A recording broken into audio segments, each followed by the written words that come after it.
Huffington Post is one of the most popular blogs in the world and the 154th most popular website in the world, and at its peak was making around $50 million per year. It was co-founded by Arianna Huffington, who was an author turned entrepreneur. But how did it get started? In this video we'll take a look into how Arianna started one of the most popular blogs in the world. Arianna Stasinopoulou was born on 15th of July 1950 in Athens, Greece. Her parents, Konstantinos and Ellie, divorced when Arianna was young, and her father worked as a journalist and management consultant. She was raised alongside her sister Agapi, who has successfully pursued a career as an author and inspirational speaker. When Arianna was 16, the family moved to the United Kingdom, where she studied economics at Cambridge University.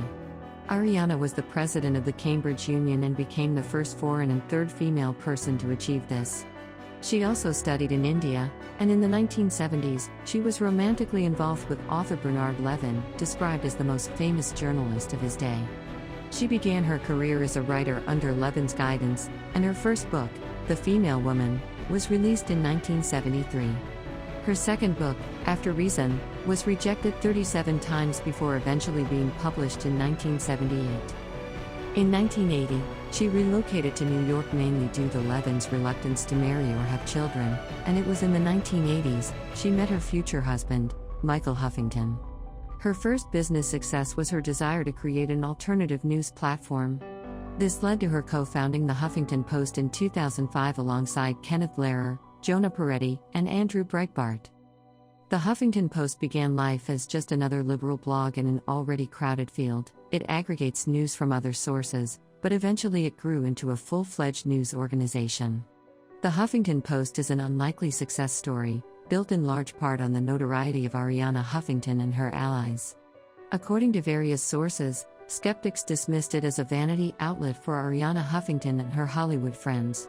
But the Huffington Post has become an undeniable success, its evolution offering a roadmap of what works on the web. The website consisted of little more than a few blogs and some basic political news. It drew on news stories published by reputable news organizations, as well as the general public, but what set the Huffington Post apart was the humor with which it was delivered. This is not to say the publication did not have a serious point to get across. Indeed, the Huffington Post positioned itself to be the liberal counter to right-wing media. In August 2006, the Huffington Post announced its first round of venture capital funding, with a $5 million investment from SoftBank Capital, which enabled the publication to increase its staff with in-house reporters who could update the site around the clock, as well as a multimedia team to produce video reports. Among the new hires was a political editor, Melinda Henneberger, a former Newsweek magazine print journalist, who brought conventional journalistic credibility to the publication. Just a year after its launch, the site drew approximately 2.3 million unique visitors a month, thus making it one of the more popular blog sites.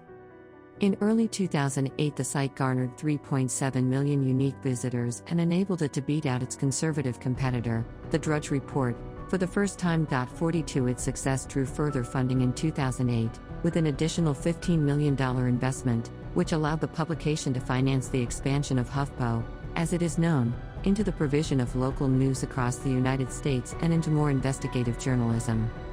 The platform published work from both unpaid bloggers and staff writers. It rose rapidly in prominence, and after the first year, the company received $5 million worth of capital from SoftBank, a Japanese multinational conglomerate. The website continued to grow, and local editions in Chicago, New York, and Denver were released in 2008. Ms. Huffington faced several significant challenges in co-founding the Huffington Post.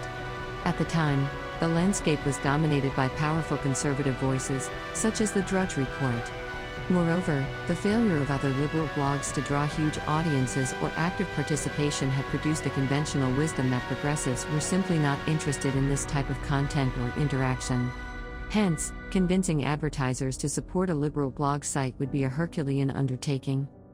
In short, Arianna Huffington had to quickly prove that a liberal blog site could not only capture but sustain a sizable readership before investors or advertisers would make any commitments. As a popular cable talk show pundit, author, and notable proponent of the political left, she took every opportunity to promote the Huffington Post.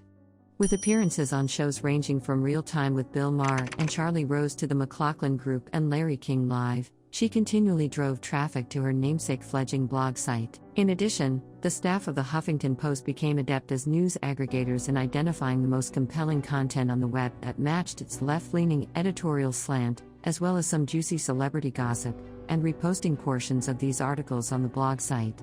Ms. Huffington's editors are especially skillful at optimizing these story snippets for search engine results, so that in a Google search, a Huffington Post summary of a Washington Post or a CNN.com report may appear ahead of the original article. The company site defends the practice as falling under the fair use doctrine. As the funding and ad revenues for the Huffington Post grew, the site eventually hired in-house reporters, columnists, and investigative journalists to create original news items to complement the content it aggregates. To achieve Huffington Post's second goal of retaining readership, it was clear from the start that it had to provide quality content from well-known political posters. Ms. Huffington led the way as a prolific blogger. In addition, she initially relied heavily on her impressive Rolodex of A-list celebrities and high-powered friends, soliciting early contributions from the likes of Larry David, Diane Keaton, and Alec Baldwin. Soon other notable voices followed, and, perhaps most importantly, the site threw open its doors to a legion of bloggers. Although bloggers received no remuneration, tens of thousands of posts poured in. The company justified the practice of getting free content from other writers by saying they offer bloggers visibility, promotion, and distribution with a great company in exchange for their contributions. Finally, Ms. Huffington's role in fundraising played a key role in the blog site's success because it gave the site the capital necessary to rapidly expand its staff and infrastructure. Today, the Huffington Post is the #1 blog in the blogosphere. It has over 9,000 bloggers, with approximately 25 million visitors every month. The viewership, content, and success of the Huffington Post have not gone unnoticed. The site won the Webby Award for the Best Political Blog in 2006 and 2008 and was the People's Voice winner in the political blog category in 2009, 2010, and 2011. Time named it the second best blog in 2009. HuffPost now has a worldwide presence with the UK and Canadian editions in Spanish, German, Italian, and French versions. As with other successful blog sites, AOL snapped up the Huffington Post in February 2011 for $315 million. Since Arianna owned about 30% equity, she received around $100 million from the sale. Arianna Huffington was appointed president and editor-in-chief of the Huffington Post Media Group at AOL in order to help ensure continuity in the quality of content and contributions. In June 2015, Verizon acquired AOL for $4.4 billion and Huffington Post became a part of Verizon. In November 2020, BuzzFeed acquired the Huffington Post from Verizon. In 2016, Arianna Huffington stepped down from her role at Huffington Post and instead focused on her new company, Thrive Global, which is a health and wellness platform. Thanks for watching. Be sure to subscribe to our channel. Let us know in the comments which story you want us to do next.